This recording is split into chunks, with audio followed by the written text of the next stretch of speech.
Hey, I'm here for the plain spoken people, okay? This is a nice little movie review slash spoiler alert about the movie Sinners. If you didn't see my part one video, I am here for a part two because I can't get enough of talking about what I just witnessed, what greatness I just saw. The storyline engulfed me, okay? I literally went home and had to check a couple of my doors because I'm like, the imagery. The imagery was enough to send creepy crawlies down your spine. I've seen a million vampire stories, okay? But something about this vampire that had me on my tippy toes, okay? And it might have been the music. It might have just been the music. The music compared, with the imagery did something to my heart. Now, let's go ahead and get into some things that I'm pretty sure some people overlooked. And I'm going to be all over the place because I didn't write this shit down. This is coming out of my head, okay? First things first. One of the things that I absolutely liked about this is the symbolism. When he like killed the snake, when he opened up the trunk and the snake was right there. The symbolism between the music, the devil, the veil being lifted up, angels, demons, all of that. Crazy. All right. So here's some things that I peeped when I sat and thought about it. A lot of people skipped out on the fact that he had a son that was either killed or she even had a miscarriage, one or the other. Also, some people skipped out on the fact that the twins were soldiers, so that's already PTSD there. They're living in the era of Jim Crow. That's already PTSD there. People are still out here picking cotton and living the way that they live in. There's all type of PTSD there. Then they went to Chicago. Chicago, which is still a racist place, but a different form. And they even said it in the movie. They said it was a different type of demon, but they rather come back to the demon that they know. They mentioned Al Capone. So it is like, I guess you could say, insinuated that the boys were out there stealing, dealing, and drug dealing and all types of crap, doing stuff with Al Capone up in the north, okay? But they came back down because they either took some money, stole some money, borrowed some money, made some money, and ran for it. I can't remember. But that was a key part in their whole conversation he had with baby girl before she went outside to the vampires to get ate up, okay? Another thing that we had to notice is that there were two Chinese characters, okay? These two Chinese characters had two markets, okay? Inside this town where black people are still struggling, the Chinese immigrants still had two full-grown markets on the block. I'm gonna leave that there, but we already know how that is, okay? And it's been happening because Mississippi actually does have a Chinese community and has had a Chinese community for over 100 years. Look that up for yourself, all right? Another thing about this movie that I peeped is what's her name? She was in Lovecraft County. She was in Lovecraft County, and if you watch Lovecraft, you know in that movie she was the black woman who was switching and turning into a white woman with magic. In this movie, she's a witch. She's a root woman. She does the African voodooism. She's the African spirituality woman in this film. And the only reason you know that is not only because of the shop, also the little totems that you saw at the baby's gravesite that he went to go visit, and also because of the little packet that she gave the children, which was also a little nod to how it used to be. Parents used to go send their kids to the store to go get stuff.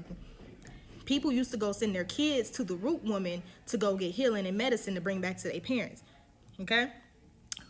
This was what I need y'all to pay attention to. She was one of the key characters because she knew the mythology, she knew the stories about the vampires, and one of the things she kept saying was hates. She kept saying these are hates, these are hates. She kept confusing hates with vampires until she realized that they were vampires. And the reason she realized they were vampires is because she recognized that you had to invite them in. They couldn't come in on their own, they had to be invited. All right? So let's pay attention to that. Let's also pay attention to the fact that the only reason that the brother still lived throughout all they BS is because she gave him that satchel. That satchel had all the like African spirituality, all the little totems, crystals, herbs, whatever it is, on him, and it was right there on his heart. Remember, he took it off and gave it to her before they had that nice little sex scene. But the other brother who died, he didn't have a satchel. He didn't have anybody praying over him and blessing him, things like that, right? Another thing that we also didn't peep on this in this movie is the guitar. The guitar was said to be evil. The guitar was said to have some type of curse on it. Sammy was given the guitar by the brothers. The brothers even said in the movie that the guitar belonged to their daddy, the daddy that they killed because he was an evil man. Do with that as you will, okay? The fact that the guitar survived the entire movie is crazy. He would not let go of that guitar. He couldn't let go of that guitar. Okay. Um, Another thing that I peeped that I don't know if people paid much attention to is, besides them, when they were telling the story of how the music connects all the ancestors in time and space, and they had that dance scene, the vampire was outside. He saw the ancestor, he saw the magic, he saw the power. He wanted that, and he even said something that alerted to the fact that he couldn't leave this earth, and he wanted that music so that he can go and see his ancestors. And the fact that he was Irish, an Irish immigrant, and he, that's a whole nother story about how the religion and how like the US did the Irish people. He wanted to go see or get his people, because his whole thing was like, we're a family, yada yada.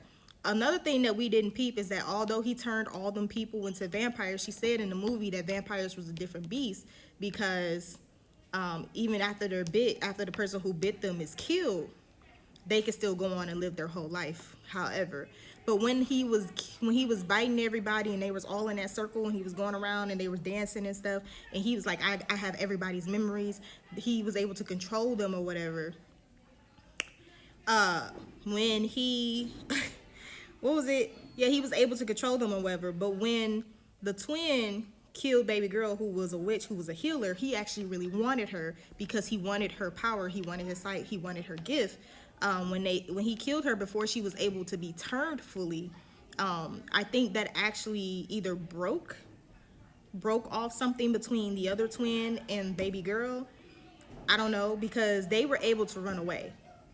All the other black people was still with him when, you know, he got killed, when he got staked, when he was going to fighting Sam or whatever, when he was dunking him into the water like a baptism, and he was saying the prayer that you normally do for baptism, through this valley of the shadow of death, I will feel no evil.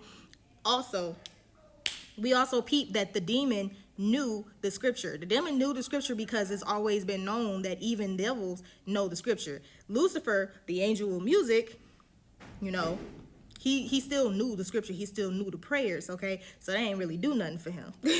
They ain't help him at all.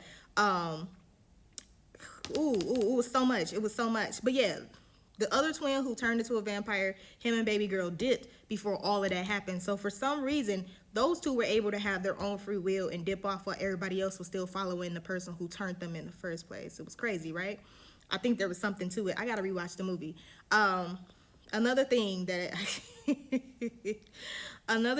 I peeped, besides the baby girl, the whole time in the movie I was trying to figure out if she was white or if she was black, but she was raised with them. Her mama helped raise them, I'm pretty sure, after their daddy was killed, and they pretty much taught her everything that she knew, okay? She wasn't no dummy, she was smart.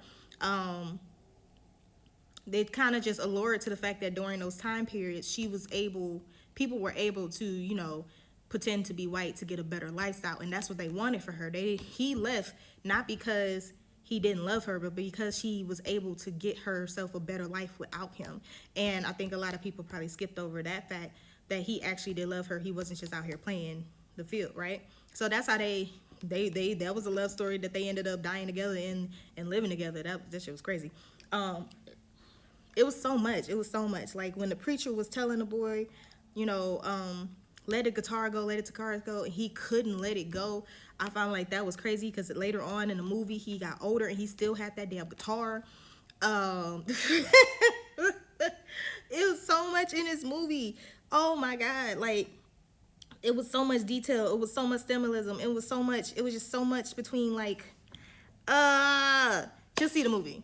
Just see the movie. I'm too excited still. I just, from the imagery to the just how it sounded, how it made you feel, to the story. It was so many Easter eggs. Oh my God. It played out so well. It put everything together so well from the beginning of the movie to the end. I loved it. I loved it. I don't even like horror films. I don't even like horror. This did it. This did it for me.